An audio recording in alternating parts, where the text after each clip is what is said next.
श्री जगन्नाथ बलदेव महाराज की जय। श्री श्री षड गोस्वामी गण की जय। श्रील गुरु परंपरा की जय। जगत गुरु श्रील प्रभुपाद की जय। श्री गुरु महाराज की जय। अनंत कोटि वैष्णव वृंद की। ओम अज्ञानतिमिरन्धस्य ज्ञानञ्जनशलाकया चक्षुरुन्मीलितं येन तस्मै श्रीगुरुवे नमः।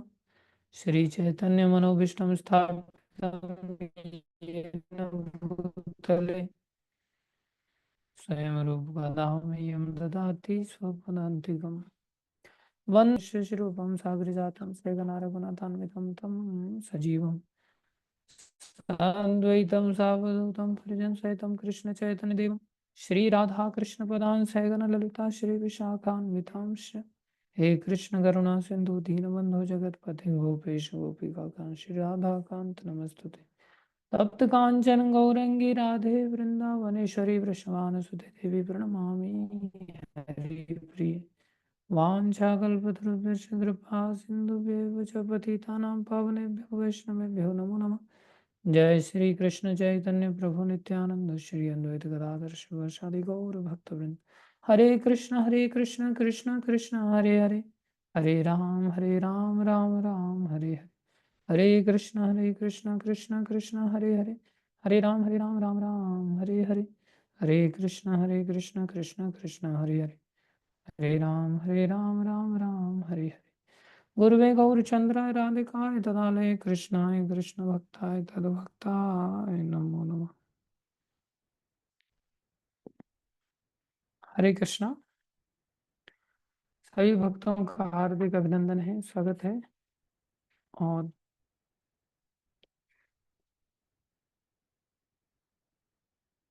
प्राय ऐसा देखा जाता है कि श्रोता लोगों को संकोच होता है कि किस मुंह से हम सामना करें वक्ता का, क्योंकि यदि श्रोता एब्सेंट हो जाता है वक्ता के सामने तो फिर उसे शर्मिंदगी महसूस होती है। ये ऐसे ही होती है जैसे मंगल आरती जब हम लोग नहीं जा पाते तो दिन भर बहुत संकोच होता है कि भगवान के सामने क्या मुंह लेकर के जाएं, कैसे भगवान को अपनी शक्ल दिखाएं। ऐसे ही श्रोता लोग घबराते हैं कई बार कि क्या लेकर के वक्ता के सामने जाएं। लेकिन भैया कलयुग का समय है, इसमें कई बार प्रथाएं उल्टी चल पड़ती हैं। इसमें मेरी स्थिति कुछ ऐसी है कि मुझे संकोच होता है कि आप सबके सामने मैं क्या मुंह लेकर के वक्ता बन करके भाषण दूं। तो ऐसी परिस्थितियां ही पता नहीं लंबे समय से ऐसी बनती चली जाती हैं बीच बीच में कि गाड़ी ट्रैक से उतर जाती है, लेकिन जैसे तैसे करके प्रभुपाद कृपा से गुरुदेव की दया से वापस लाने की चेष्टा निरंतर बनी रहती है और बनी रहेगी। और आप सबसे प्रार्थना है कि आप सब भगवान से ऐसे प्रार्थना करें कि ये क्रम टूटे नहीं, सुबह का और शाम का ये क्रम निरंतर बना रहे। जिससे आप सब भक्तों के मैं दर्शन करता हूँ तो मुझे भी काफी अच्छा उत्साह प्राप्त होता है। जैसे लंबे समय के बाद मैं यश यादव जी के कुछ समय से दर्शन कर रहा हूँ, तो ये काफी अच्छे भक्त हैं। अच्छा लगता है जैसे कंसिस्टेंसी निरंतर मेंटेन करके रखते हैं हमारे प्राण गोपाल प्रभु। इनके भी दर्शन करके मेरे को उत्साह मिलता रहता है। आप सभी भक्त लोग अच्छे हैं और सबको देख करके काफी अच्छा उत्साह मिलता है। लेकिन जैसी हरी इच्छा क्या कर सकते हैं, जीव के वश में सब कुछ नहीं है। हम लोग हाँ भगवत गीता की भूमिका के अंतर्गत चर्चा कर रहे थे और चर्चा कहाँ तक पहुंची थी शायद आप लोगों को याद हो। चर्चा पहुंची थी कि प्रभुपाद जी लिख रहे थे 27 नंबर पेज पर कि यह कोई कठिन पद्धति नहीं है, अर्थात भगवान की प्राप्ति का जो उपाय है, जो दिव्यम परमम पुरुषम परम पुरुष भगवान की जो अनुभूति है जो कि मन के द्वारा चित्त के द्वारा हो सकती है, उसको भगवान ने कहा था कि इसका अभ्यास करना पड़ेगा। अभ्यास दर्शाता है कि अभ्यास में कई बार आदमी सफल भी हो सकता है और असफल भी हो सकता है। अभी जैसे मैं भी क्या कर रहा हूँ, एक अभ्यास ही करने की चेष्टा कर रहा हूँ। तो इस अभ्यास में कई बार सफलता मिल जाती है और कई बार फिर एब्सेंट होना पड़ जाता है। तो अभ्यास से क्या होगा बोले, अभ्यास योग युक्तेन चेतसा न अन्यगामिना, हमारा चित्त अन्यगामी नहीं होगा। क्या होगा फिर, कहाँ जाएगा बोले, परम पुरुषम दिव्यम, परम पुरुष भगवान जो कि दिव्य हैं, याति उनकी शरण में चला जाएगा। क्या, कैसे जाएगा, क्या करने से जाएगा बोले, पार्थ अनुचिंतयन, जब हम भगवान का चिंतन तो करें लेकिन अनुचिंतन करें। अनुचिंतन अर्थात गुरु परंपरा के अंतर्गत रहते हुए, गुरु साधु शास्त्र के अंतर्गत रहते हुए, अपने आप में समस्याओं से ग्रसित होकर के ऐसे नहीं कि अरे भगवान तो हैं, लेकिन क्या है, इतनी भीड़ भाड़ देख करके बेचारे भगवान भी अब अपना टाइम पास कर रहे होंगे च्युइंगम खा करके। तो ये भी कोई व्यक्ति अपने आप में भगवान के बारे में धारणा बना करके सोच रहा है, भगवान के बारे में वो भी चिंतन कर रहा है, लेकिन उसका चिंतन क्या शास्त्र अनुमोदित है? उसका चिंतन क्या वैष्णव अनुमोदित है, साधु अनुमोदित है? क्या उसका चिंतन गुरु अनुमोदित है? उसका चिंतन गुरु साधु शास्त्र के अंतर्गत नहीं। गुरु साधु शास्त्र तो ये दर्शाते हैं कि भैया एको बहुनाम विद धातु कामान, एक अकेले भगवान ही संसार के सब जीवों का भरण पोषण करें। नित्यो नित्यानाम चेतनस चेतनाम एको बहुनाम विद धातु कामान। भागवत में, गीता आदि में, सर्वत्र शास्त्रों में, वेद में इस प्रकार के उपदेश पाए जाते हैं। मत्तः परतरम नान्यत् किंचित् अस्ति धनंजय मयि सर्वम इदं प्रोतम सूत्रे मणि घना एव। हालांकि मैं नहीं दिख रहा हूँ सूत्र की भांति, जैसे मणियों की माला में सूत्र नहीं दिखाई देता, धागा नहीं दिखाई देता, लेकिन बिना धागे के आधार के व्यक्ति आधार के बिना मणियों को नहीं टांग सकता। तो ऐसे ही भगवान हो सकता है हमें ना दिखाई दें, लेकिन आधार केवल भगवान ही है। तो सर्वत्र इस बात को अगर हम इस प्रकार से सोचते हैं तो हम अनुचिंतन कर रहे हैं। तो भगवान का चिंतन करने के लिए शास्त्र कैसे हमें उपदेश कर रहा है, हमें वैसे ही चिंतन करने का अभ्यास करना पड़ेगा। प्रभुपाद जी लिख रहे हैं, यह कोई कठिन पद्धति नहीं है। 27 नंबर पेज है इस मेरे पास जो गीता है उसके अंतर्गत, और आप सभी पेज पूछ रहे हैं तो मैं बता रहा हूँ।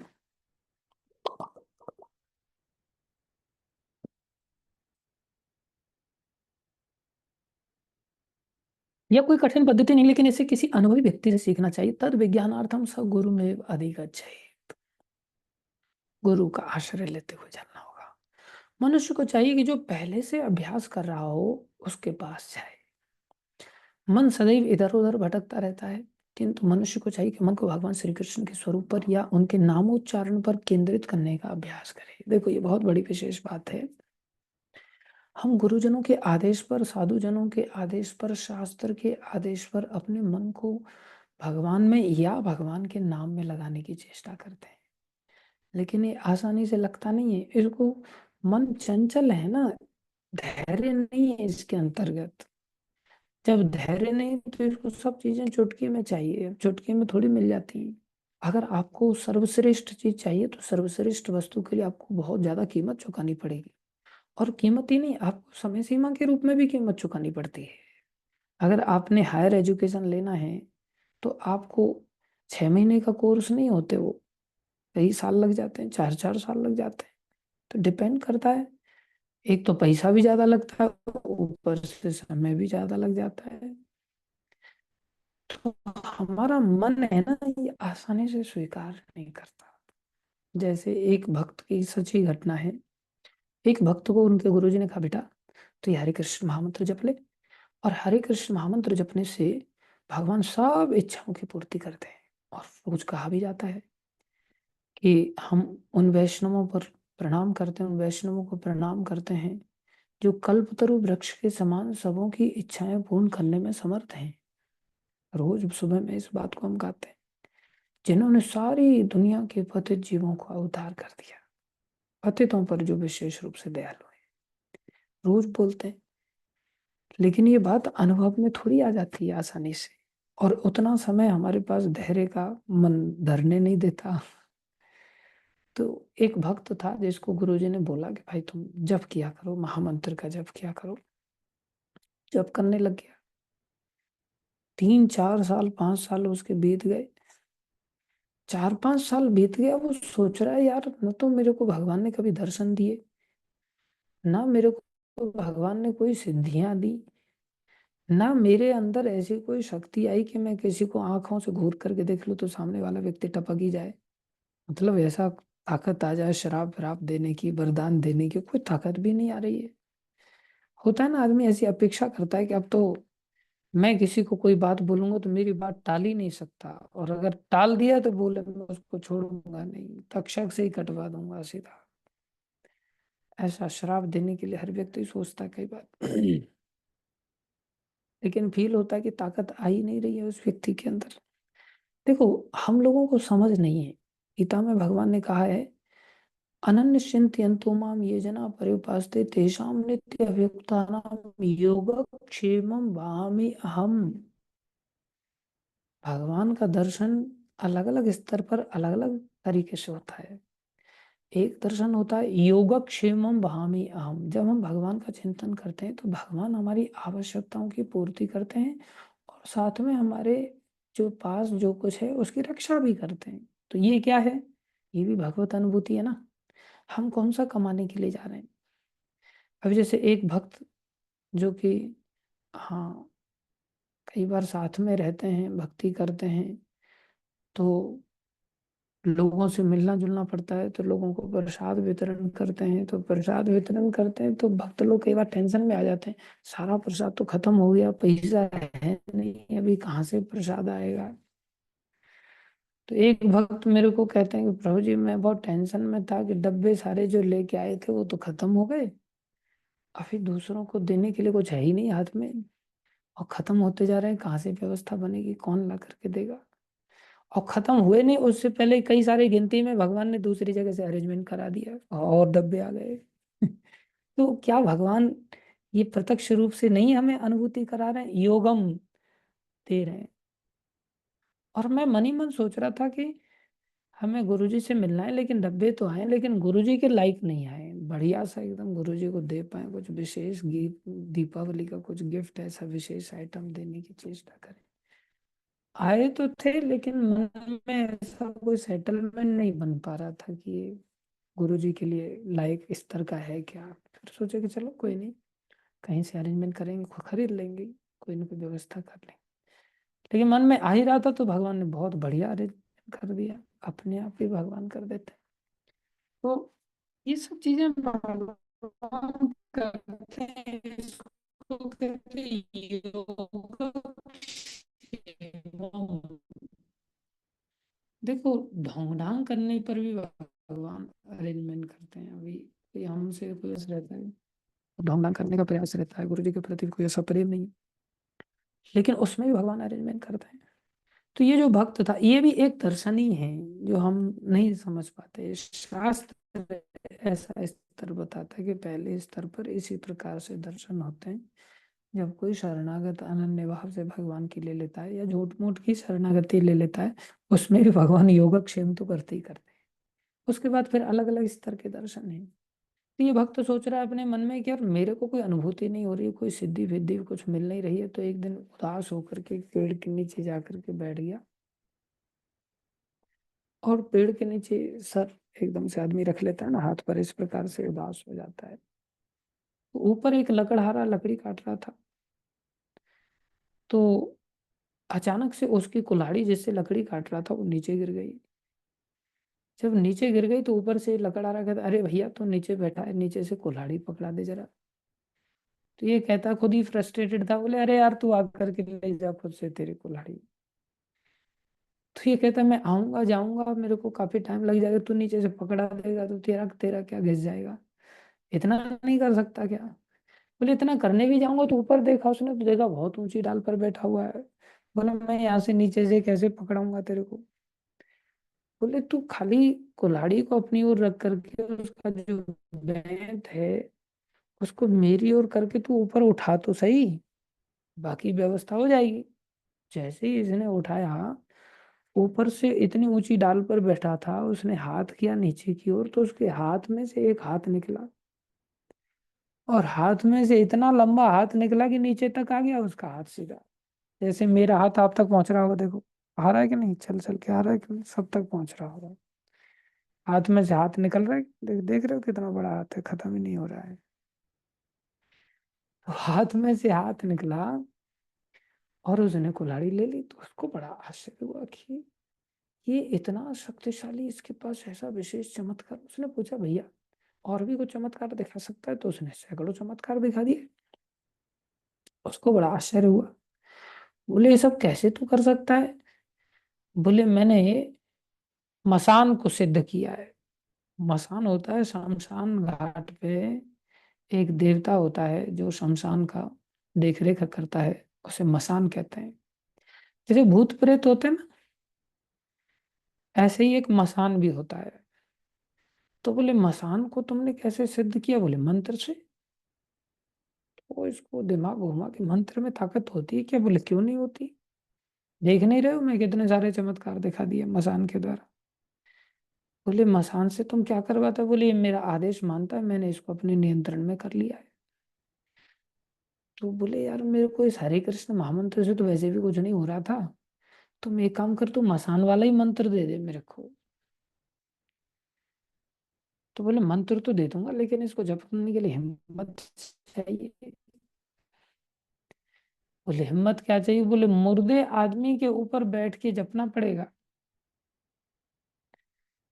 अभी आपके मन में भी आ रहा होगा कि प्रभु जी हमें भी मंत्र दे देंगे ये बात मसान वाला। दे तो देंगे, लेकिन उसके लिए इतनी हिम्मत भी चाहिए ना कि मुर्दे की छाती पर बैठ करके जप करना पड़ेगा। ऐसा नहीं कि महामंत्र जैसे आप सिंपल वे में कर लेते हैं, चलते फिरते व्हाट्सएप देखते दुखते।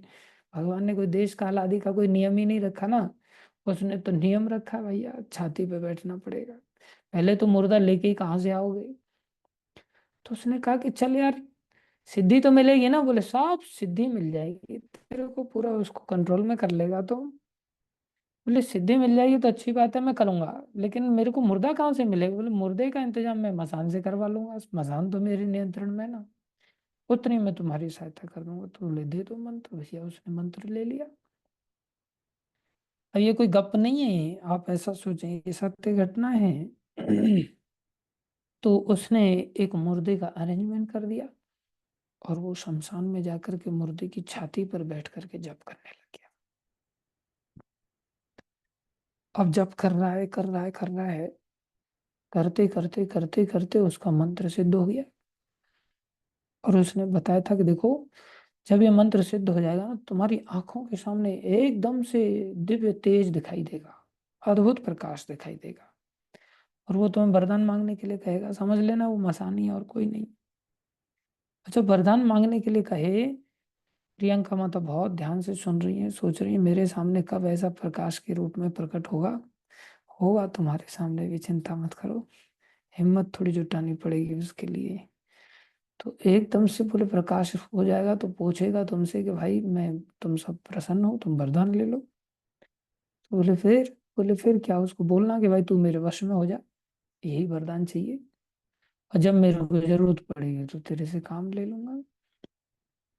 तो बोले यही मांग लेना, मैंने भी यही मांग के रखा है, इसलिए मैं तेरे को तरह तरह के चमत्कार दिखा पाया। अब तो क्या हुआ, इसने जपना चालू किया तो इसके पीछे से प्रकाश प्रकट हुआ। सामने से तो हुआ नहीं, लेकिन पीछे से प्रकाश प्रकट हो गया। कुछ लोगों के पीछे से लाइट जलती है ना, जैसे एकदम से पीछे से ऐसी लाइट जली और आवाज आई उसको, अरे बालक मैं तुम्हारे ऊपर बड़ा प्रसन्न हूँ, वरदान मांग लो। तो ये सोच में पड़ गया, मेरे को तो बताया था उसने आगे से प्रकट होगा, ये पीछे से क्यों प्रकट हो रहा है?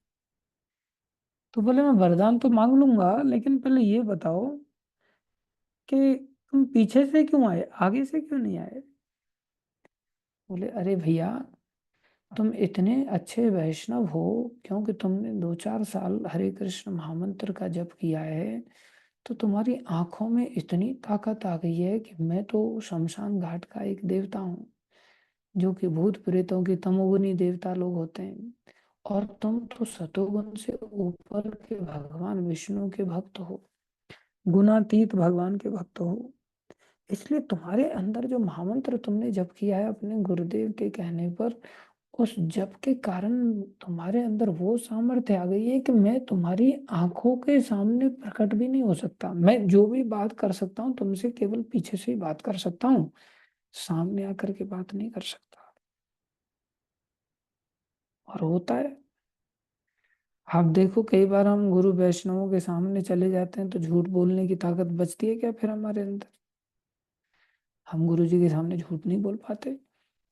हमारे अंदर से तुम्हारा निकट जाए पाप पे दूर जाए, आपके निकट जाने से, वैष्णवों के निकट जाने से पापमयी बुद्धि एकदम से चली जाती, पता नहीं कहाँ गायब हो जाती है। सोचना भी दूभर हो जाता है कि ऐसा हम कुछ भी नहीं सोच पाते गुरु जी के पास। जैसे गुरुजनों से दूर जाते कितने काम क्रोध लोभ मोह के विचार आ जाते हैं, एकदम से सामने आके खड़े हो जाते हैं। तो ये कह रहा है कि भैया तुमने जो मंत्र जपा है ना 2-4 साल, उस मंत्र के कारण तुम्हारी इतनी शक्ति आ गई है कि मैं सामने नहीं आ सकता। तुम एक काम करो, वरदान मांग लो। तो ये साधु कहता है, ये बालक कहता है, भैया अब एक काम करो, तुम जहां से आए हो वहीं चले जाओ। मुझे अब तुमसे कोई वरदान वरदान नहीं चाहिए। अब तो भैया मैं उसी महामंत्र का जप करूंगा, जिस महामंत्र के जपने से जब तुम मेरे सामने ही नहीं आ पा रहा है तो तुम मेरे लिए करेगा क्या? मुझे तुमसे करवाना भी क्या है? मैं तो इतने समय से बेवकूफी में ऐसे जी रहा था, मैं सोच रहा था इस महामंत्र से होता क्या है, अभी तक तो कुछ हुआ ही नहीं। लेकिन आज पता चला कि आप ही ऐसा तेज अंदर प्रकाशित हो गया है कि तुम जैसे लोग मेरे सामने ही नहीं आ सकते। तो भैया अब तो मैं महामंत्र जपूंगा, चाहे इससे मेरे को सिद्धि मिले या सिद्धि ना मिले, लेकिन मैं इस महामंत्र का त्याग नहीं कर सकता। प्रभुपाद जी ने यहाँ पर जो बात कही है ना, कि हमारा जो मन है ना, इसको ये बात आसानी से समझ में आती ही नहीं। लेकिन सत्संग से जब हम इन सत्य घटनाओं का श्रवण करते हैं तब एहसास होता है कि अच्छा, इस नाम की कैसी शक्ति है। प्रभुपाद जी ने कोई वैसा संसारी दृष्टि से कोई वैसा चमत्कार नहीं दिखाया था, लेकिन जब बहुत सारे लोग प्रभुपाद जी को पूछने लगे कि आप कोई चमत्कार दिखाओ, तो प्रभुपाद जी बोले कि देखो, ये सब विदेशी लोग जिन्होंने कभी कृष्ण का नाम नहीं सुना था, जो व्यभिचारी दुराचारी, सब दुष्ट बन गए, साधु बन गए, और इससे बड़ा चमत्कार क्या चाहिए? जो बहुत सारे लोग ऐसे ही चमत्कार को नमस्कार करने के लिए दौड़ पड़ते हैं ना।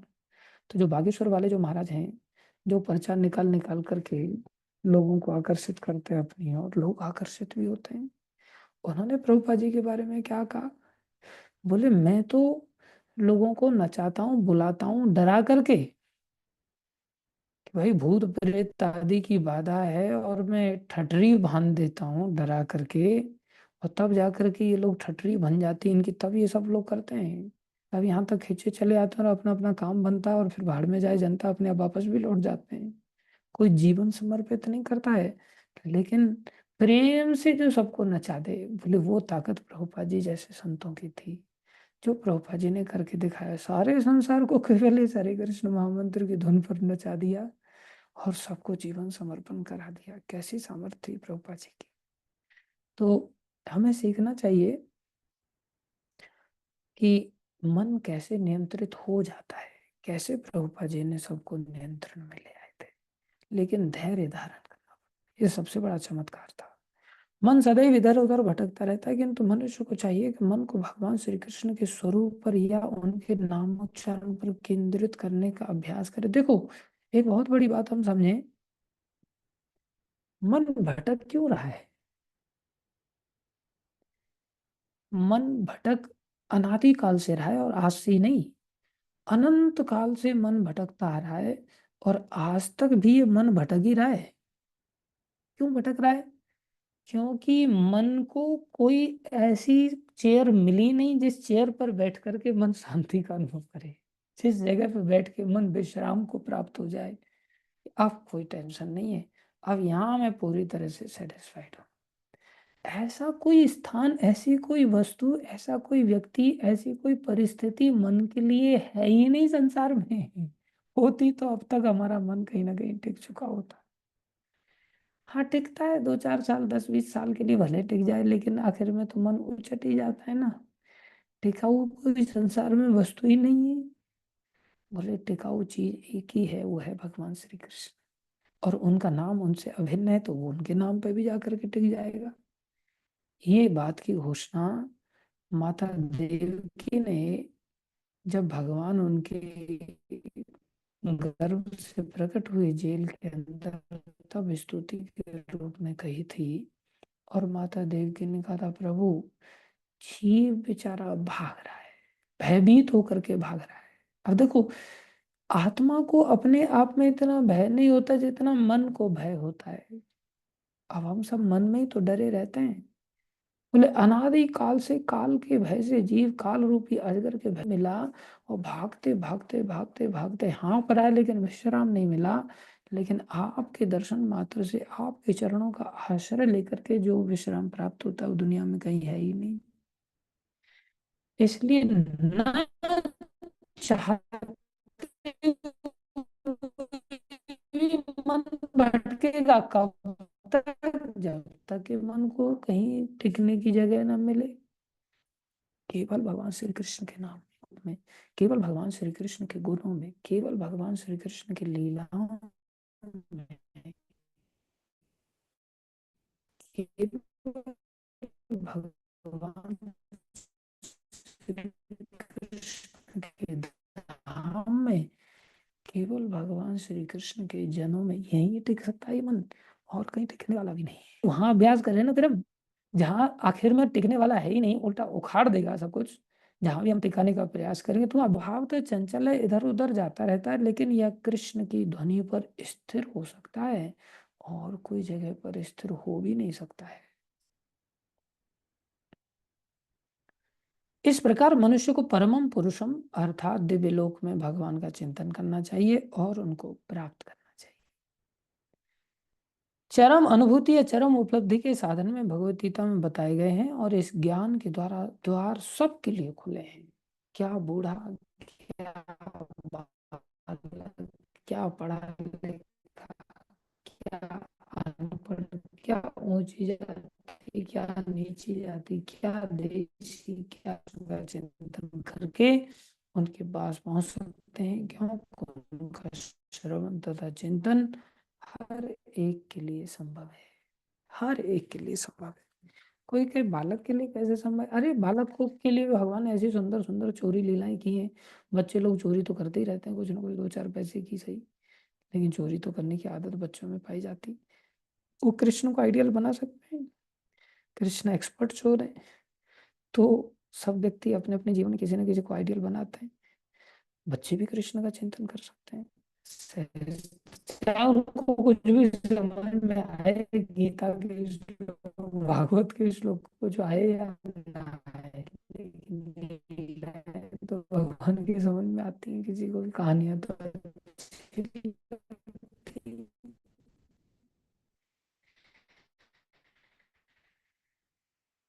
इसलिए, क्योंकि उनका श्रवण तथा चिंतन हर एक के लिए संभव है। भगवान आगे भी कहते हैं, माम ही पार्थ व्यपाश्रति अपि पापयोनि स्त्रियो वैश्य तथा शूद्रा ते अपि यान्ति। को पा सकता है, उसे अत्यधिक विकसित बुद्धि की आवश्यकता नहीं पड़ती। देखो कितनी बड़ी बात कह रहे हैं, और ध्यान देने वाली बात है।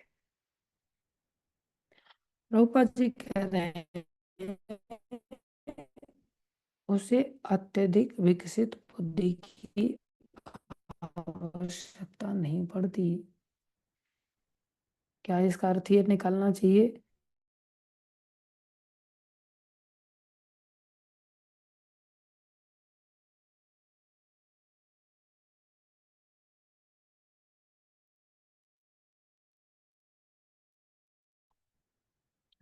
क्या इसका अर्थ ये निकालना चाहिए कि भक्त लोग जो मूर्ख होते हैं उनके लिए भक्ति मार्ग है? क्योंकि हम प्रभुपाद जी लिख रहे हैं, उसे अत्यधिक विकसित बुद्धि की आवश्यकता नहीं पड़ती। तो क्या ये बुद्धुओं के लिए मार्ग है, विकसित बुद्धिमानों के लिए नहीं है? बोले नहीं, ऐसा नहीं। इसका अर्थ हमें क्या लेना चाहिए? इसका अर्थ ये लेना चाहिए कि भक्ति भगवान ने कितनी सरल करके दी है। एक और तो ये सबसे बुद्धिमान लोगों के लिए कार्य है, क्योंकि आचार्य कहते जय कृष्ण भजे से ही बड़ो चतुर। क्योंकि संसार में, प्रभुपाद जी यहाँ लिख रहे हैं, अनित्यम असुखम लोकम अरे जो संसार है जो कि अनित्य है और जो कि सुखदायक नहीं है, यहाँ असुख है। और लोकम, इस संसार में एवं अगर कोई व्यक्ति है, इस संसार को अगर कोई व्यक्ति प्राप्त हो गया है, कि इस संसार को जो कि अनित्य, जो कि असुख से भरा हुआ जो लोक है, एवं प्राप्य, इसको प्राप्त हो गया। हम सब प्राप्त हैं कि नहीं इस संसार में? बोले जो इस संसार में प्राप्त हैं, हम लोगों को क्या चाहिए? बोले भजस्व माम, भगवान आदेश दे रहे हैं, मेरा भजन करो। मतलब संसार जिसको मिल गया है, अगर इतनी बढ़िया चीज होती संसार, तो फिर भगवान अपना भजन करने के लिए क्यों कहते? क्या भगवान हमें संसार से निकाल करके नरक में जब भेजने का उपाय बताएंगे? अरे भगवान दया के सागर है। भगवान कह रहे हैं अनित्यम, ये संसार अनित्य, तुम यहाँ ज्यादा समय टिक नहीं सकते। असुखम, यहाँ संसार में सुख नहीं है, असुख है अर्थात दुख है। दुख को प्राप्त होकर के तुम क्या करो? भजन सुन, मेरा भजन करो। तो ये सेंटेंस क्या दर्शा रहा है? कि जो भगवान को भजता है तो टॉप मोस्ट बुद्धिमान व्यक्ति है। इसलिए कहा जय कृष्ण भजे सही बड़ो चतुर। इसलिए कृष्ण भक्त को कभी ऐसा नहीं सोचना चाहिए बुद्धुओं का मार्ग है। ये बुद्धुओं का मार्ग नहीं है, ये परम बुद्धिमान लोगों का मार्ग है। फिर प्रभुपाद जी यहाँ ये क्यों लिख रहे हैं कि अत्यधिक विकसित बुद्धि की आवश्यकता नहीं होती?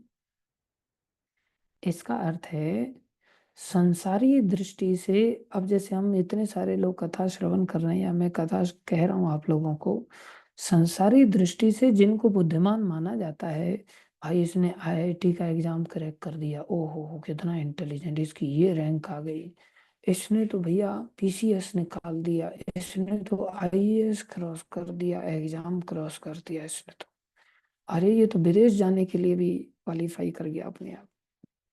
ऐसे संसार की जो पढ़ाई लिखाई पढ़ करके जो क्वालिफिकेशन, संसारी दृष्टि से जो बुद्धिमान जिन्हें कहा जाता है, प्रभुपाद जी लिखते हैं हम में से हो सकता है कई सारे ऐसे लोग हैं, कई सारे क्या सभी ऐसे हैं तकरीबन दो चार को छोड़ करके, जो आईएएस आईपीएस अधिकारी नहीं है। संसारी दृष्टि से हो सकता है बहुत बड़े इंटेलिजेंट लोग नहीं हैं। हम सब यहाँ आईआईटीएन लोग नहीं बैठे हुए हैं, हो सकता है दो चार लोग बैठे हों, लेकिन ज्यादातर देखा जाए तो बहुत ज्यादा विकसित बुद्धि वाले लोग नहीं, भोले वाले सीधे साधे लोग हैं आप लोग। मैं चतुर चालाक चंट आदमी हूँ थोड़ा सा, लेकिन बाकी सब तो भोले वाले सीधे साधे भक्त लोग हैं आप लोग। तो यहाँ प्रभुपाद जी लिख रहे हैं इसमें आप क्वालिफाई हो गए, अर्थात संसारी दृष्टि से कोई बहुत अधिक विकसित बुद्धिमान नहीं है, लेकिन आध्यात्मिक दृष्टि से कितना इंटेलिजेंट है वो, कि उसने भगवान की शरण ले ली। इसलिए संसारी दृष्टि वाले लोग तो हमें बुद्धिहीन कहेंगे, बोलेंगे कि अरे यार इन लोगों से कुछ हो नहीं रहा था, नौकरी नहीं लग रही थी इसलिए देखो साधु बन गया, छोकरी नहीं मिल रही थी इसलिए साधु बन गया, संसार में कुछ बिजनेस धंधा पानी करने के लायक नहीं थे इसलिए साधु बन गए, या संतान पैदा करने की क्षमता नहीं होगी इसलिए लोग साधु बन गए। लोग क्या क्या नहीं कहते। और इस बात को प्रभुपाद जी यहाँ कह रहे हैं, लोग कहते रहेंगे। संसारी दृष्टि से तो प्रभुपाद जी लिख रहे हैं अत्यधिक विकसित बुद्धि की आवश्यकता है ही नहीं। अभी छोटा बालक है, हो सकता है उसको गीता भागवत कुछ इतना समझ में ना आए, लेकिन क्या भगवान की प्राप्ति नहीं कर सकता? कर सकता है। कीर्तन में लग जाए, जप करने में लग जाए, भगवान को फूल चढ़ाने में लग जाए, भगवान का श्रृंगार करने में लग जाए, भगवान के लिए कुकिंग करने लग जाए, भगवान को भोग लगाने लग जाए। छोटे छोटे बच्चों ने, कितने सारे लोगों ने भगवान को पा लिया। इसलिए प्रभुपाद जी लिख रहे एक बालक भी जो कि आईएएस आईपीएस क्रॉस नहीं कर सकता, लेकिन भगवान को पा सकता है। जैसे नारद जी का उदाहरण है कि उदासी पुत्र होते हुए भगवान को पा गए।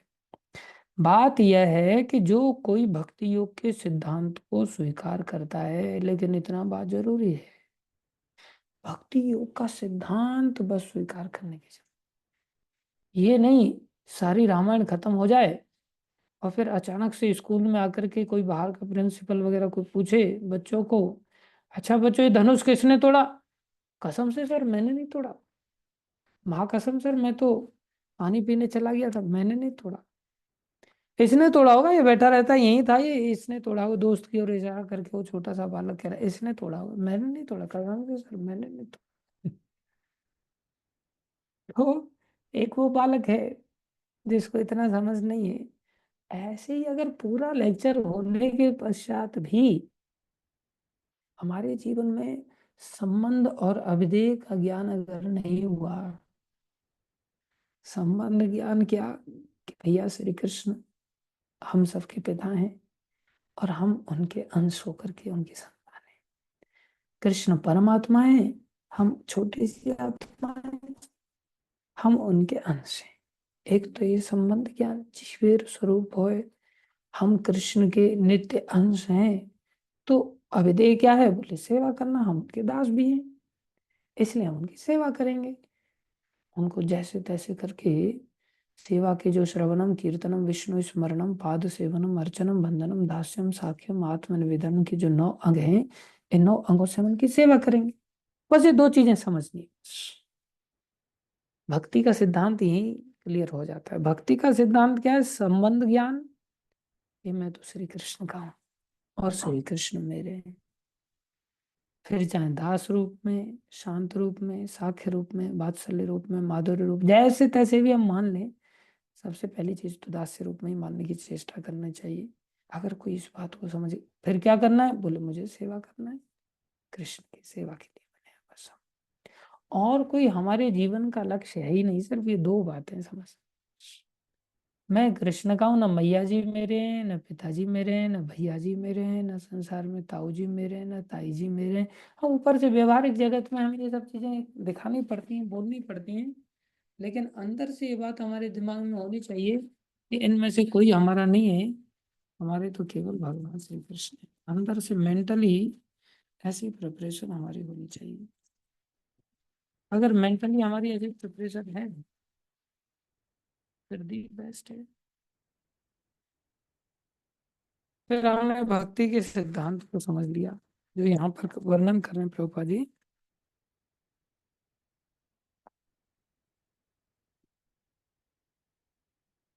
क्या वर्णन कर रहे हैं? बात यह है कि जो कोई भक्ति योग के सिद्धांत को स्वीकार करता है और परमेश्वर को जीवन के आश्रय तत्व, कि मुझे इनका आश्रय लेना, सर्वोच्च लक्ष्य केवल आश्रय ही नहीं, इन्हीं की प्राप्ति भी मेरा लक्ष्य है, या चरम लक्ष्य के रूप में स्वीकार करता है, तो वह आध्यात्मिक आकाश में भगवान तक पहुंच सकता है। बस ये 2-3 बातें दिमाग में बिठा लेंगे। यदि कोई भगवतीता में बताए गए सिद्धांत को ग्रहण करता है, तो वह अपना जीवन पूर्ण बना सकता है और जीवन की सारी समस्याओं का स्थायी हल पाता है। देखो मन तो समस्याओं से गुजर ही रहा था ना, अब मन स्थायी हल को प्राप्त हो जाएगा तो अपने आप ही शांत हो जाएगा। यही पूरी भगवतीता का सार है। बस भक्ति के सिद्धांत को समझ लें और गीता का सार समझ में आ गया हमको। क्या? एक बात तो हमें समझनी है कि भगवान हमारे आश्रय तत्व है। न माँ आश्रय है, न पिता आश्रय है, न नौकरी आश्रय है, न छोकरी आश्रय है, न संतान आश्रय है। कई बार आदमी बड़ा हो जाता है तो पहले तो बच्चों का आश्रय खुद बन के बैठा था, आगे चल करके वो बच्चों के आश्रित हो जाता है। अमृतसर में एक व्यक्ति की कोठी बनी हुई रखी थी, खाली पड़ी थी। हम थोड़ा बाहर एक छोटे से कमरे में रह रहे थे, तो सेठ आया, मालिक आया, मैंने कहा ये कोठी आप दान कर दो। तो कहता बच्चों से पूछ के बताऊंगा। मैंने कहा कोई समय तो ऐसा था कि बच्चे आपसे पूछते थे कि आज स्कूल जाएं कि नहीं जाएं, क्या आदेश है। सब चीजें तो बच्चे पूछते थे, आज बच्चे इतने बड़े हो गए और आप इतने छोटे हो गए कि अभी आपको बच्चों से पूछना पड़ेगा। बोले हाँ अब क्या करें, अभी बच्चे बड़े हो गए, हम बूढ़े हो गए। तो उसने क्या किया है, बच्चों का आश्रय ले लिया है। ये आश्रय तत्व निरंतर बदलता रहता है। कोई शुरुआत में माँ के आश्रित रहता है, फिर थोड़ा बड़ा होता है तो फिर पिता के आश्रय को समझता है, थोड़ा और बड़ा होता है तो फिर नौकरी के आश्रित हो जाता है, थोड़ा और बड़ा होता है तो फिर पत्नी के आश्रित हो जाता है, थोड़ा और बड़ा होता है तो फिर धीरे धीरे फिर बच्चों का आश्रय स्वयं बनता है, आगे चल करके बच्चों के आश्रित खुद हो जाता है और फिर आगे मृत्यु का आश्रय लेता है। ये सब आश्रय कई बार लेने पड़ जाते हैं, हम चाहें या ना चाहें, लेकिन फिर भी आश्रय लेने पड़ते हैं। और एक बार आश्रय ले लिया तो यू टर्न भी नहीं होता, आप आसानी से डाइवर्स भी नहीं ले सकते, बहुत कठिन हो जाता है। इसलिए यहाँ पर प्रभुपाद जी लिख रहे हैं बस गीता का एक ही सिद्धांत है क्या, परमेश्वर भगवान श्री कृष्ण को जीवन का आश्रय तत्व, और आश्रय तत्व में आश्रय लेकर के फिर कुछ और चीज पाएंगे क्या। बोले माँ का आश्रय ले लो भैया, नहीं तो माँ का आश्रय नहीं लोगे तो फिर बीवी कैसे मिलेगी। माता पिता ही तो पत्नी दिलाएंगे। तो हम आश्रय ले रहे हैं, लेकिन लक्ष्य है पत्नी प्राप्त करना, लक्ष्य है पढ़ाई लिखाई करना। माता पिता खर्चा करेंगे तो पढ़ाई लिखाई हमें करवा देंगे, हम इंजीनियर बन जाएंगे। बोले यहाँ लक्ष्य भी केवल श्री कृष्ण ही है। उन्हीं का आश्रय लेकर के, उनसे हमें कुछ और नहीं चाहिए, उनसे केवल वही चाहिए। कुछ और मांग रहे हैं उनसे तो हम भक्ति के सिद्धांत को नहीं समझे। इसलिए आश्रय तत्व सर्वोच्च लक्ष्य, सर्वोच्च लक्ष्य को ही चरम लक्ष्य कहते हैं। अगर कोई ऐसी बात स्वीकार कर ले तो वह आध्यात्मिक आकाश में भगवान तक पहुंच सकता है। यदि कोई भगवत गीता में बताए गए सिद्धांतों को ग्रहण करता है तो वह अपना जीवन पूर्ण बना सकता है और जीवन की सारी समस्याओं का स्थायी हल पाता है। यही पूरी भगवत गीता का सार है। सारी समस्याओं का हल देने पर तुली हुई है भगवत गीता हमको। आमदा है कि तुम्हारी सारी समस्याओं का समाधान हो जाएगा, लेकिन हम क्या करते हैं, गीता शाम को पढ़ लेंगे, अभी सिर पे कितनी समस्याएं पता है क्या, गीता का समाधान बाद में लेंगे, पहले हम दूसरा समाधान ले लेते हैं लोगों से। कोई गीता का आश्रय इस बुद्धि से लेता ही नहीं है कि गीता ही सर्व कुछ है, सब कुछ है।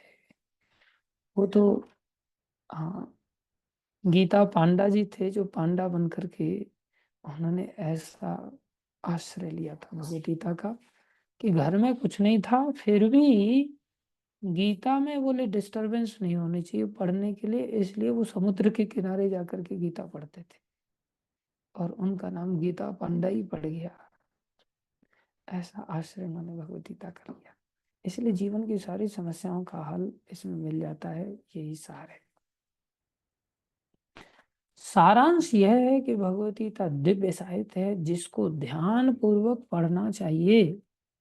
जैसे हम ध्यान पूर्वक गणित पढ़ते हैं, जैसे ध्यान पूर्वक हम अंग्रेजी पढ़ते हैं, सोशल साइंस पढ़ते हैं, एग्जाम जाने से पहले हम कितनी कितनी ध्यान पूर्वक इन किताबों को पढ़ते हैं, और एग्जाम में कैसे कैसे नोट्स बना करके हम ध्यान पूर्वक पढ़ते हैं।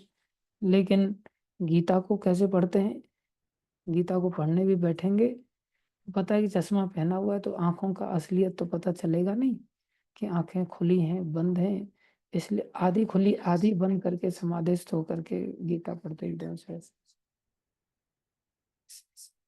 आदमी की आधी आंखें खुले और धीरे धीरे कई बार बंद ही हो जाती हैं। कुछ लोग दिन भर के हरे हरे थके हो जाते हैं बेचारे, वो शाम को आते ही फिर नींद आती, मेरे को भी आती है, ऐसी बात नहीं, आप ही को सुनते सुनते आती है। मेरे को बोलने में भी नींद आती है, कई बार तो मैं बोल देता हूँ यार आज क्लास नहीं लेते, आप नींद आ गई जोरदार, 6:30 7 बजे थक जाते हैं, फिर सोचे चलो अब सो ही जाते हैं, अभी कल ले लेंगे। कई बार ऐसा होता है, लेकिन फिर भी आप लोग हर रोज उपस्थित हो जाते हैं, बड़े सौभाग्य की बात है। आप मेरे को भी मजबूरी में समाधि से बाहर निकलने के लिए मजबूर कर देते हैं, लेकिन आशा करता हूँ आप भी इसी प्रकार से समाधि से बाहर रहें और एकदम दुखी होकर कैसे ना अटेंड किया करें क्लास को। क्यों, गीता शास्त्रम इदम पुण्यम यह पठेत प्रयतः पुमान, यदि कोई भगवत गीता के उपदेशों का पालन करे तो वह जीवन के दुखों तथा चिंताओं से मुक्त हो सकता है। गीता शास्त्रम पुण्यम यह, अगर कोई इतना पुण्य प्राप्त कर लेता है कि यह पठे प्रयतः अपमान, वो पूरी तरह से मुक्त हो जाएगा इससे समस्त दुखों और चिंताओं से। भय शोकादि वर्जित, सब भय शोक दूर हो जाएगा, वह इस जीवन के सारे भय से मुक्त हो जाएगा। उसका अगला जीवन आध्यात्मिक होगा।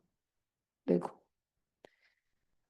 ये मत सोच लेना कि हाँ अगला जीवन आध्यात्मिक होगा तो बोले अगला जन्म लेना पड़ेगा। आध्यात्मिकता के दो अर्थ हैं। आध्यात्मिकता में हमें सीधा भगवान का धाम मिल जाएगा और वहां पार्षद बन जाएंगे। तो अगला जन्म आध्यात्मिक हो गया, मतलब अगला जन्म वैसे जन्म नहीं लेना पड़ा जैसे गर्भ से संसार में जन्म लेना पड़ता है, और हम पूरी तरह से आध्यात्मिकता को प्राप्त होकर के दिव्य शरीर प्राप्त करेंगे। अगला जन्म आध्यात्मिक होगा, इसका अर्थ ये भी है कि अगर हमने आध्यात्मिकता में इस जीवन में पूर्णता प्राप्त नहीं किया तो जहां से छोड़ा है वहां से हम पैदा होंगे। नेहा विक्रम नाशो अस्ति प्रतिभायो न विद्यते स्वल्पम अप्यस्य धर्म से त्रायतो महत्व गया। कोई थोड़ा सा भी भक्ति करता है, थोड़ा सा भी भक्ति करने से उसके जीवन के बड़े से बड़े भय का नाश हो जाएगा। तो अगला जन्म हमें और नजदीक में जाने को मिलेगा, वो भी हमारा आध्यात्मिक जन्म ही कहलाएगा। इसलिए चिंता की बात नहीं है, हमें बस अपने जीवन को भगवान की शरण में लेकर के जाना है। जो गुजर गया वो गुजर गया, जो बचा है उसको हमने अगर समझ लिया है तो समझ करके लेके जाना है बस। कल के दिन, और ये गीता की भूमिका का थोड़े से 2-4 श्लोक बचे हैं, इसको हम कल के दिन और पढ़ लेंगे और उसके बाद हमारी भूमिका समाप्त हो जाएगी। फिर हम 3-4 श्लोक बचे हैं चैतन्य शिक्षाष्टकम के, जो मॉर्निंग में हम क्लास लेते थे, वो हम पहले कवर करेंगे। उसके बाद फिर अध्याय 1 से भगवत गीता की क्लास को आगे बढ़ाएंगे। तो मॉर्निंग में जो 7:30 वाली क्लास लेते थे हम उसको थोड़ा सा स्किप कर रहे हैं, और जैसी परिस्थितियां अनुकूल हो जाएंगे तो संभवतः फिर कभी चालू करेंगे। मॉर्निंग में एक क्लास तो होती होती है भागवतम की, और शाम को भगवत गीता की क्लास भी चली रही है, लेकिन उसमें कुछ दिन चैतन्य शिक्षाष्टकम को चलाएंगे और उसके बाद उसको जैसे ही सिलेबस पूरा हो जाएगा तो भगवत गीता का चैप्टर 1 से हम फिर से पुनः चालू करेंगे डिटेल में। धन्यवाद आप सभी का धैर्यपूर्वक श्रवण करने के लिए। हरे कृष्णा, प्रणाम सभी भक्तों को। शिला प्रभुपाद की जय, भगवान की वाणी भगवत गीता की जय। यस श्यामानंद प्रभु कुछ कहना चाहते हैं, हाथ खड़ा कर लें। यस प्रभु जी, कैसे सेवा कर सकते हैं आपकी? हरे कृष्ण प्रभु जी, दंडवत प्रणाम। हरे कृष्णा, धन्यवाद प्रभु। प्रभु जी, मेरा प्रश्न यह है कि आप यस। प्रभु जी, जैसा आप भगवत गीता में प्रभुपाद जी की वाणी को पढ़ के बता रहे थे हम्म। कि भगवत गीता से ही सारा कुछ हमारा संपूर्णता है। गीता को अगर जान लेते हैं तो संपूर्णता है। ये विश्वास कैसे आए प्रभु जी? थ्योरेटिकल, हाँ। थ्योरेटिकल हम्म, तो बराबर है, विश्वास कैसे आए अपने अंदर? बहुत अच्छा प्रश्न है आपका। सारी समस्या विश्वास की ही है, और विश्वासो फलदायक है, विश्वासी हमें फलदायक बनाता है। श्रद्धावान लभते ज्ञानम, श्रद्धा का ही नाम विश्वास है। श्रद्धा शब्द विश्वास का ही सुदृढ़ निश्चय। श्रद्धा का नाम ही विश्वास है। श्रद्धावान लभते ज्ञानम, और जब ज्ञान आ जाता है, ज्ञान में जब दृढ़ता आ जाती है तो फिर ज्ञान फल दे देता है। कुल मिलाकर के आधार विश्वास ही बनता है, श्रद्धा ही बनता है। इसका एकमात्र उपाय है हमारे लिए, क्योंकि जो बियॉन्ड एक्सपेरिमेंट चीजें होती हैं, जिनको हम वर्तमान में अपने हाथ से एक्सपेरिमेंट नहीं कर सकते, उसका एकमात्र उपाय है केवल श्रवण करना। और कोई उपाय नहीं है, केवल श्रवण करना। जो श्रवण कर रहे हैं उस श्रवण किए के ऊपर जब हम चलेंगे ना, कुछ दिन भी चल पड़ेंगे ना, तो अपने आप हमारे अंदर वो विश्वास की फीलिंग्स आ जाएंगी। हमारे जीवन में ऐसी ऐसी घटनाएं घटित हो जाएंगी। अभी जैसे उदाहरण के लिए, आप मंदिर का निर्माण किए हो, हम्म। तो आपने मंदिर के लिए कार्य किया है, मंदिर के निर्माण के लिए संकल्प लेते हो, तो आप 2-4 मंदिरों के निर्माण के लिए कार्य कर चुके हो और उसमें सफलता आपको भगवान ने दी है। तो आपको अचानक से 50 लाख का या 1 करोड़ का अगर सामने प्रोजेक्ट आ जाता है, तो आप पहली बार में जितना टेंशन लेते थे, कि अभी टेंशन उतना होता है? उतना टेंशन तो नहीं सही होता बात। होगा। अब तो बिंदास दिमाग में हो जाएगा ना प्रभु जी, कोई नहीं, डन कर दो, डन कर दो, हो जाएगा, इतनी मौके की जगह है, ये है वो है, कितना अंदर से हम बोल देते हैं। लेकिन इस रास्ते पर चलने के लिए शुरुआत में तो कथा ही श्रवण किया था ना, कि भैया भगवान करते हैं सब कुछ, भगवान करते हैं, भगवान करते हैं, तो पहले समर्पण किया। फिर देखा भगवान करते हैं मतलब रोटी खिलाते हैं क्या, तो पहले अपनी रोटी की बात आई। अपनी रोटी खाने को मिलने लग गई, तब विश्वास बढ़ गया, अच्छा चलो एक और भक्त आ जाएगा तो उसको भी रोटी खिला देंगे। फिर एक और को आप खिलाने लग गए। फिर धीरे धीरे विश्वास आया, अरे 2 को खिला रहे हैं, लेकिन फिर भी कमी तो पड़ नहीं रही है, चलो एक काम करो, 20 बच्चे और बुला लो। 20 बच्चों को भी खिलाने लग गए आप। फिर मन में यार अभी भी कोई कमी तो पड़ नहीं रही है, भगवान तो सब दे ही रहे हैं, कोई ना कोई व्यवस्था बनी रही। एक काम करो, 10 गाय लेकर के आ जाओ, गायों का भी पेट भरने लग गए। फिर आप सोच रहे हैं 200 गायों का भी पेट भर देंगे, सब भर ही रहे हैं। और फिर आप सोच रहे हैं इंफ्रास्ट्रक्चर भी डेवलप कर देंगे। ये सब क्या है? ये सब विश्वास का आधार, दूसरा विश्वास बना, उसका आधार फिर तीसरा विश्वास, ऐसे करते करते और विश्वास बढ़ता चला गया ना। ऐसे ही जब हम कथा का श्रवण करते हैं तो कथा के श्रवण से गीता के जो ज्ञान के जो बिंदु है ना, हमारे जीवन में कोई भी परिस्थिति आती है तो हॉन्ट करते हैं वो अंदर से। एक एक श्लोक आ करके बोलेगा, इस समय में तुम मेरा उपयोग कर, इस समय में तुम मेरे वाले शब्द का उपयोग करो। तो एक एक श्लोक स्मरण में आएगा। जब एक एक श्लोक स्मरण में आएगा तो हम उस श्लोक के आधार पर जीवन जीना सीख जाएंगे। फिर हमारे जीवन शैली की एक विश्वास बन जाएगा, और उस विश्वास का आधार लेकर के फिर और बड़े विश्वास की बिल्डिंग खड़ी हो जाएगी। तो ये क्रमशः होता है, लेकिन इस पर हमें बस ध्यान पूर्वक कथा सुन करके चलना होता है, बस यही करना पड़ेगा, और कोई दूसरा उपाय नहीं। ठीक है। थैंक यू प्रभु। हरे thank you Krishna. Prabhu. Yes, Priyanka माता।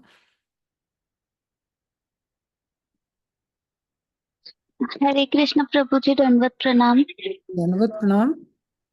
प्रभु जी, मेरा ना एक्चुअली भक्ति अभी भक्ति ना थोड़ा सा प्रॉब्लमेटिक चल रही है, क्योंकि है ना ओहो। मैं एक चीज से मैं एक चीज से ना गुजर रही हूँ। और वो है कि ईर्षा। ईर्षा मतलब ऐसा नहीं, किसी मतलब ईर्षा किसी चीज से नहीं होती है। बस एक चीज है कि जैसे हम किसी भक्त से जुड़ जाते हैं ना, तो फिर बाद में कोई दूसरा भक्त, अगर जैसे मैं अपने मेंटर से बहुत ज्यादा क्लोज हूँ, तो मैं ऐसा अंदर ऐसा आता है कि कोई दूसरा जब ऐसा क्लोज होने होता है ना, तो फिर वो ईर्ष्या होने लगती है कि बाबा ये क्यों मेरे मेंटर से क्लोज हो रहा है। ऐसा तो वो ईर्ष्या की वजह से ना बहुत प्रॉब्लम हो रही है। ओहो, ये एक संसारी दृष्टिकोण है। हमें थोड़ा सा आध्यात्मिक दृष्टिकोण अपनाना पड़ेगा। जैसे कृष्ण से जितनी भी गोपियां नजदीक जाती थी तो राधा रानी प्रसन्न होती हैं, और संसार में अगर कोई कृष्ण के पास जाता है या कोई व्यक्ति के पास जाता है जिससे हम प्रेम करते हो तो हमें चिड़न होती है, हम सोचते हैं ये हमारी प्रॉपर्टी है। ऐसा नहीं होता। हमें इस बात को थोड़ा सा समझ में बिठाना होगा, और उल्टा खुशी मिलनी चाहिए। अच्छा, ये भी हमारे गुरुजी से कृपा पात्र बन गया, जय जयकार हो इसकी। अच्छा, ये भी शिष्य बन गया, इसकी भी जय जयकार हो। कितने सारे शिष्य लोग का उद्धार होने वाला है हमारे गुरुदेव के माध्यम से, तो कितनी खुशी मिलती है। अब गुरुजी के ज्यादा शिष्य हो तो हमें चिढ़ना चाहिए क्या? हाँ, कई बार लोग चिढ़ते हैं कि गुरुजी का पर्सनल असिस्टेंट तो मैं ही बन के रहूंगा, मैं किसी को घुसने नहीं दूंगा। तो वो फिर बेचारा भटकना पड़ता है उसको, उसका फिर मंगल नहीं होता, उसको साइड में जाना पड़ता है। तो ऐसे सभी लोग गुजरते हैं कई बार, लेकिन थोड़ा सावधानी से हमें इससे बाहर आना पड़ेगा। ठीक है। ये तो आध्यात्मिक मार्ग है ना। यहाँ ऐसा तो है नहीं कि कोई गुरुजी से ले जाएगा तो फिर गुरुजी के पास कम पड़ जाएगा मेरे को देने के लिए। भौतिक जगत में तो ऐसा होता है कि गुरुजी से कोई ज्ञान ले जाएगा तो बोले मेरे पास, फिर मेरे को क्या देंगे गुरुजी, सारा यही ले जाएगा। तो ऐसा नहीं होता। गुरुजी जितने लोगों को देंगे उतने ही ज्यादा प्रसन्न होंगे। उल्टा हम जितने लोगों को लाके दिलाएंगे उतना गुरुजी हमारे ऊपर ज्यादा प्रसन्न होंगे। इसलिए हमें तो उल्टा पकड़ पकड़ के लाला के गुरुजी से चीजें दिलानी चाहिए, मेंटर से कनेक्ट करना चाहिए। आप इनको भी संभालो, इनको भी संभालो, इनको भी संभालो, ऐसा करना चाहिए। तो उल्टा कितनी प्रसन्नता का बात होगी फिर वो। ठीक है। जी प्रभु जी, उस दिन मैंने आपसे जो क्वेश्चन किया था ना कि हम लोगों को अटैचमेंट कैसे तोड़े किसी अगर डिवोटी से, तो वो इसी के ऊपर था, क्योंकि इतनी ज्यादा अटैचमेंट हो गई थी मुझे मेरे मेंटर से कि मुझे बाकी लोगों जब उनसे क्लोज हो रहे थे तो मुझे थोड़ी जेलसी फील होने लग रही थी। तो बस हाँ, इसीलिए। होता है, सबको ही ऐसा होता है। मेरे पास भी ऐसे बहुतों के प्रश्न आते रहते हैं। आप ओपनली पूछ रहे हो, कुछ लोग मेरे को अकेले में पूछते हैं। ऐसा नहीं है कि ये समस्या आपके साथ ही है, बहुत सारे भक्तों के साथ यही समस्या होती है। क्योंकि हम संसार में इसी समस्या से गुजरते हैं ना, तो संसार में वही भावना हमारी आध्यात्मिकता में डाइवर्ट हो जाती है। तो हम आध्यात्मिकता को भी उसी एंगल से देखते हैं, उसी दृष्टि से देखते हैं। तो ये सबके साथ होता है, लेकिन समझाने से समझने से हम धीरे धीरे बाहर आ जाते हैं। ठीक है। अब जी बहुत प्रभु अच्छे जी। हो, थोड़ा सा और अच्छे बन जाओ, टेंशन नहीं लेने का कोई भी। ठीक है। जी हरे प्रभु कृष्णा। जी। जी हरे कृष्णा। धन्यवाद धन्यवाद धन्यवाद, दंडवत प्रणाम। हरे कृष्णा, धन्यवाद। यस, ऋषिकेश प्रभु। हरे कृष्णा प्रभु जी, दंडवत प्रणाम। प्रभु जी, धन्यवाद आपने धन्यवाद। बोला कि संसार में दुख आते हैं और मतलब आते रहेंगे, तो उस सिचुएशन में हमें भगवान को याद करना चाहिए और नाम स्मरण करना चाहिए, आपने बोला। बट ऐसे सिचुएशन को कैसे फेस करना चाहिए, जैसे ऐसे सिचुएशंस आती है लाइफ में, तो उस हमें कठोर कैसे बनना चाहिए या फिर पेशेंस कैसे रखना चाहिए? अगर मतलब जैसे ऐसे रहता है कि सीनियर्स रहते हैं तो उनके खिलाफ तो हम कुछ नहीं कर सकते, बट फिर भी हमें सुनना पड़ता है, या फिर पेरेंट्स रहते हैं तब। हाँ, ये परिस्थितियां तो अभी जैसे रोड पर ब्रेकर्स हैं तो ब्रेकर्स तो अपनी जगह पर रहेंगे ही रहेंगे। हम उन ब्रेकर्स को उखाड़ करके बाहर तो नहीं फेंक सकते, क्योंकि उनको लगाया हमने नहीं है ना, उनको तो सरकार ने लगाया है। लेकिन हम अपनी गाड़ी चेंज कर सकते हैं। हम ट्रैक्टर के बजाय बढ़िया स्विफ्ट गाड़ी ले सकते हैं, मर्सिडीज गाड़ी ले सकते हैं। तो बड़ी गाड़ी लेंगे तो हमें पता ही नहीं चलेगा कब ब्रेकर निकल गए, कब आए थे और कब निकल गए, तो पता ही नहीं चलता। ऐसे ही भक्ति करने से हमारे अंदर उतनी सहनशीलता आ जाती है, या उतनी समता आ जाती है, या ये बातें इतनी हमारे लिए इतनी छोटी बन जाती हैं, हम इतने ऊपर के स्तर पर उठ जाते हैं कि हमें इन सब चीज़ों से कोई असर ही नहीं होता। हम मुस्कुराते हैं उल्टा कि देखो सामने वाला कैसा छोटे बच्चे जैसा व्यवहार कर रहा है, और हमें कितनी समझदारी के द्वारा पता चल गया कि अरे ये संसार में तो कुछ है ही नहीं, और बेचारा संसार की छोटी बातों को लेकर के इतना गंभीर बना हुआ है। तो हमें फिर फर्क नहीं पड़ता है। सिचुएशंस तो रहेंगी, सिचुएशन आएंगी और रहेंगी, लेकिन हमारे जीवन में असर नहीं होगा उनका, इतने हम सहनशील बन जाएंगे। ठीक है। तो प्रभु जी, भक्ति में इंक्रीज करना है, मतलब चीजें जो है हमें खुद में वो चीजें इम्प्रूवमेंट लानी है। सिंपल सिंपल भक्ति बढ़ानी बस। भक्ति बढ़ाने से ही सब कुछ होगा। इसलिए जितना अधिक नाम जप कर पाए, गीता को पढ़ पाए, यही श्रवण कीर्तन विधि है, कोई नया और फॉर्मूला है ही नहीं।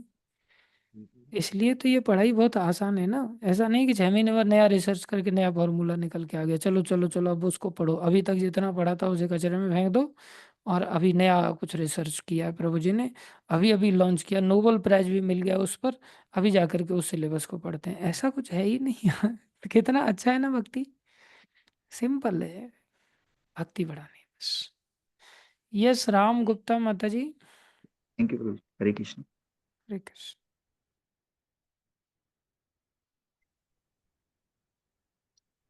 प्रभु जी, मेरा क्वेश्चन ये था कि हम लोग, आपने कहा था कि भगवान हम पे कृपा करके हम लोग को निकालते हैं भवसागर से, नरक से, जहाँ से भी। तो उसमें आप, फिर हमने ये भी एक लेक्चर में सुना था कि भगवान को पता होता है हम आगे क्या क्या करने वाले हैं, भगवान को सब पता होता है। तो इस तरह से जब भगवान हम लोग को निकालते हैं, मनुष्य जीवन देते हैं, तो उन्हें तो पता होगा आगे चल के नालायकी करने वाला है, और मतलब गंदगी फैलाएगा और कुछ नहीं करेगा। तो फिर भगवान ऐसा क्यों करते हैं?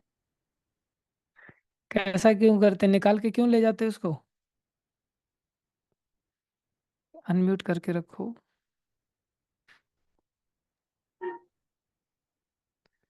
भगवान भगवान कैसा क्यों करते हैं, मतलब निकाला क्यों जब वो पता है उनको गंदगी हाँ, फैलाएगा, मतलब ऐसा?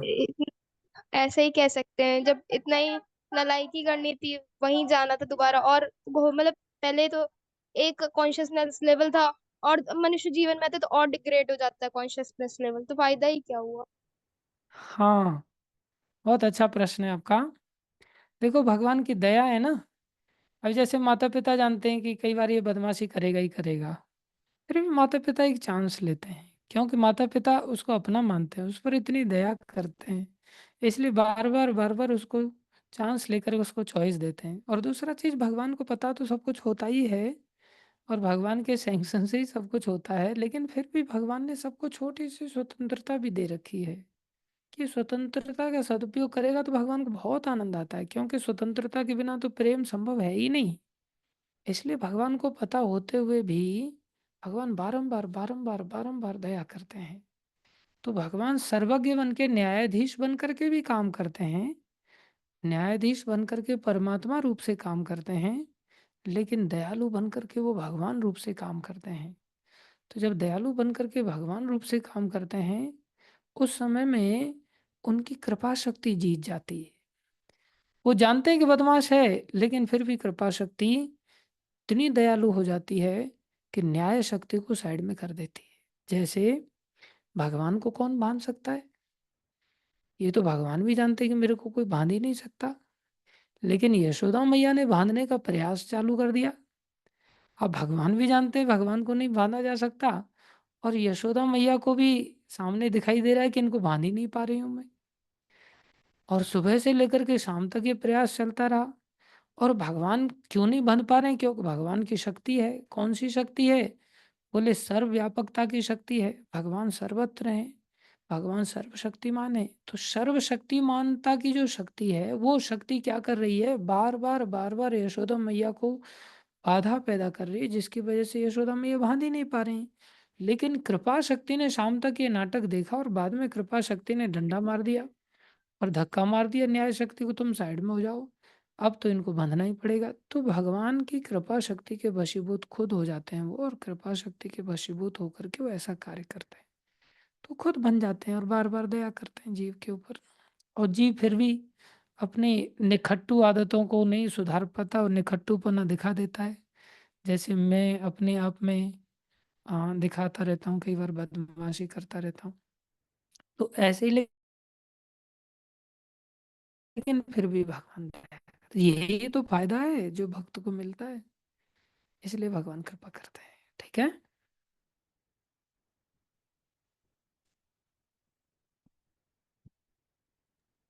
प्रभु जी, मेरा ये और क्वेश्चन था कि आपने कहा था जैसे भगवान ज्ञान देते हैं तो वो परंपरा उसी के अकॉर्डिंग आती है, तो भगवान ने सूर्य देव को भी एक तरह से ज्ञान दिया था, तो उनसे भी परंपरा चालू हुई थी। हाँ, उनसे भी परंपरा चालू हुई। उसी परंपरा को तो आगे चल करके अर्जुन के रूप में भगवान ने फिर से जागृत कराया, वो परंपरा नष्ट हो गई थी। तो दो प्रकार की परंपराएं होती है, एक ऋषि परंपरा होती है और एक राज परंपरा होती है, जो राजाओं के माध्यम से आती, शासन करते हुए आगे परंपरा बढ़ती है। उसमें राजा लोग भ्रष्ट हो जाते हैं तो वो परंपरा फिर से स्थापित करते हैं भगवान। इसी प्रकार से ऋषि परंपरा है, तो ऋषि परंपरा व्यक्तिगत तौर से चलती है।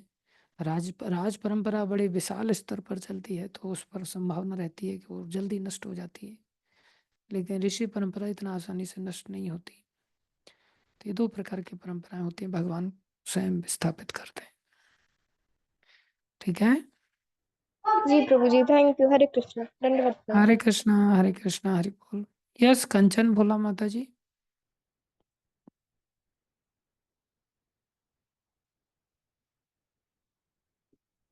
हरे कृष्ण प्रभु जी, प्रणाम। प्रणाम। प्रभु जी, गीता गीता में लिखा है कि हमें पूर्ण कृष्णा भावनामृत में रहकर भक्ति करनी है। इतने ही समय वाणी से, मन से और कर्म से पूरी तरह भक्ति करनी है। परंतु प्रभु जी, मन तो कंट्रोल में रहता ही नहीं, संशय है। और वाणी कहीं कभी कभी कैसे अपराध हो जाते हैं, वाणी से हमें ना चाहते भी, तो वहां पे भी अपराध होते हैं। और कर्म तो हमारे फिर दूषित ही है हर जगह। अब तो वो जा जितना कोशिश करते हैं कि मंदिर में जाते हैं, भक्तों के संग में जाते हैं तो ठीक रहता है। जहाँ हम मटेरियल वर्ल्ड में जाते हैं वहाँ हमारे कर्म फिर थोड़ी गलत होने लग जाते हैं, अपराध ही अपराध होते हैं। तो प्रभु जी, कैसे रहते भक्ति कैसे इंक्रीज होगी, डिक्रीज होगी? ऐसा लगता है कि डिक्रीज हो रही है, इंक्रीज नहीं हो रही। ऐसा सोच रहे हैं आपकी भक्ति कैसे इंक्रीज होगी, इसी से धीरे धीरे सीरियस बन जाएंगे हम। जो ऐसा सोचता ही नहीं उसका तो इंक्रीज होने का संभावना ही नहीं होता। जो बालक पास होता है फेल होता है, पास होता है फेल होता है, बदमाश बच्चों की संगति में रहता है तो पढ़ाई लिखाई छोड़ देता है, चाय पीना सीख जाता है, सिगरेट फूकना सीख जाता है। फिर वो सोचे कि मैं पास कैसे, वो बार बार यही सोचे ना मेरे को पास होना है, तो एक दिन वो गंदी संगति छोड़ देगा, एक दिन वो भक्तों की संगति में पूरी तरह से आ जाएगा। हो सकता है दो चार बार उसको और ठोकरें आगे खानी पड़े, लेकिन एक न एक दिन आ जाएगा। तो हमें गंभीरता से इसी चीज का विचार करते रहना है कि कब हम निकलेंगे, और जैसे ही हम भक्तों के सानिध्य में आ जाएंगे ना, फिर हम बच जाएंगे। जब तक भक्तों के सानिध्य में नहीं आएंगे तब तक तो फिर लंबा रास्ता हो जाएगा। यही एकमात्र उपाय है, और कोई उपाय नहीं। ठीक है। ठीक है, थैंक यू प्रभु हरे जी। कृष्ण। हरे कृष्ण, यस, प्रणाम। ऋचा माता। हरे कृष्णा प्रभु जी, दंडवत प्रणाम। प्रणाम। प्रभु जी, जैसे आज आप हरि नाम का बता रहे थे, जैसे ना जब हम स्टार्टिंग में हरि नाम करते हैं तो बहुत सारी चीजों से हमारी ऑटोमेटिक डिटैचमेंट हो जाती है, जो नॉर्मल नॉर्मल चीजें होती हैं, जो लाइफ में इतनी जरूरी नहीं होती। तो फिर जब बड़ी बड़ी चीजों की बात आती है तो फिर अनर्थ जागते हैं और वो बीच बीच में आते हैं। तो प्रभु जी, क्वेश्चन ये था कि ये जो डी अटैचमेंट अभी तो हो गई फॉर अ रिसेंट टाइम भी, या पर्टिकुलर टाइम के लिए, तो क्या 10 साल बाद ये संभावना बनती है कि वो फिर से अराइज हो जाएंगे जो हमने अभी देखो, छोड़ी हमारी है? भक्ति पर निर्भर करता है। अगर हम भक्ति में आगे बढ़ते चले जाते हैं तो फिर ये सारे अनर्थ हमेशा के लिए चले जाते हैं, और हम भक्ति में अगर अपने आप को पतन करा लेते हैं तो फिर से अनर्थ जागृत हो जाते हैं। तो ये हमारी गंभीरता भक्ति में कैसी है उस पर निर्भर करता है। और जब हम नष्ट प्राय सौभद्रेषु, जब उस अवस्था में चले जाते हैं जहाँ प्रायः हमारे अभद्र नष्ट हो जाते हैं, फिर इनके जागृत होने की संभावना बहुत कम बचती है। तो जैसे कैंसर है, उसका थोड़ा-सा भी अगर अंदर अंश रह जाता है तो प्रायः वो फिर से कहीं न कहीं बीजारोपण कर देता है। और अगर हम सोचें कि इसको नष्ट ही नहीं करते हैं तो कौन-सा हम दूसरे संसारी चीज़ों से हम उससे बाहर आ पाएँगे। तो अनर्थ को तो हमें भक्ति से ही नष्ट करना पड़ेगा और भक्ति की गंभीरता को हमें बढ़ाते चलना पड़ेगा, और जैसे-जैसे बढ़ाते चले जाएँगे अपना दम तोड़ देगा। तो जब तक बीमारी पूरी तरह से ठीक नहीं हो जाती, हमें इलाज को नहीं छोड़ सकते, इलाज करना पड़ेगा। कोई बीमारी को छोड़ दे उसकी हालत में और इलाज करना छोड़ दे तो फिर तो बीमारी पनपेगी ना। हो सकता है शुरुआत में दब जाए, लेकिन आगे चल कर के पनप जाएगी जब तक पूरी तरह से ठीक नहीं हुई है। इसलिए पूरी तरह से ठीक करनी पड़ेगी, तभी जाकर के संभावना नहीं रहती। और अगर बाई और प्रभु चांस जी अगर व्यक्ति गिर हुँ। जी, जी, बोलिए, आप पहले बोलिए। अगर बाई चांस व्यक्ति आगे चल कर के गिर भी जाता है, किसी बीमारी का शिकार भी हो जाता है, लेकिन वो पूरी तरह से भक्ति मार्ग के लिए चल पड़ा था और आगे चल कर के किसी कर्म के कारण जो उसका प्रारब्ध बन के आ गया, जो ज़्यादा ताकतवर था और भक्ति उसकी इतनी ताकतवर नहीं बन पाई, किसी कर्म के कारण या लैक ऑफ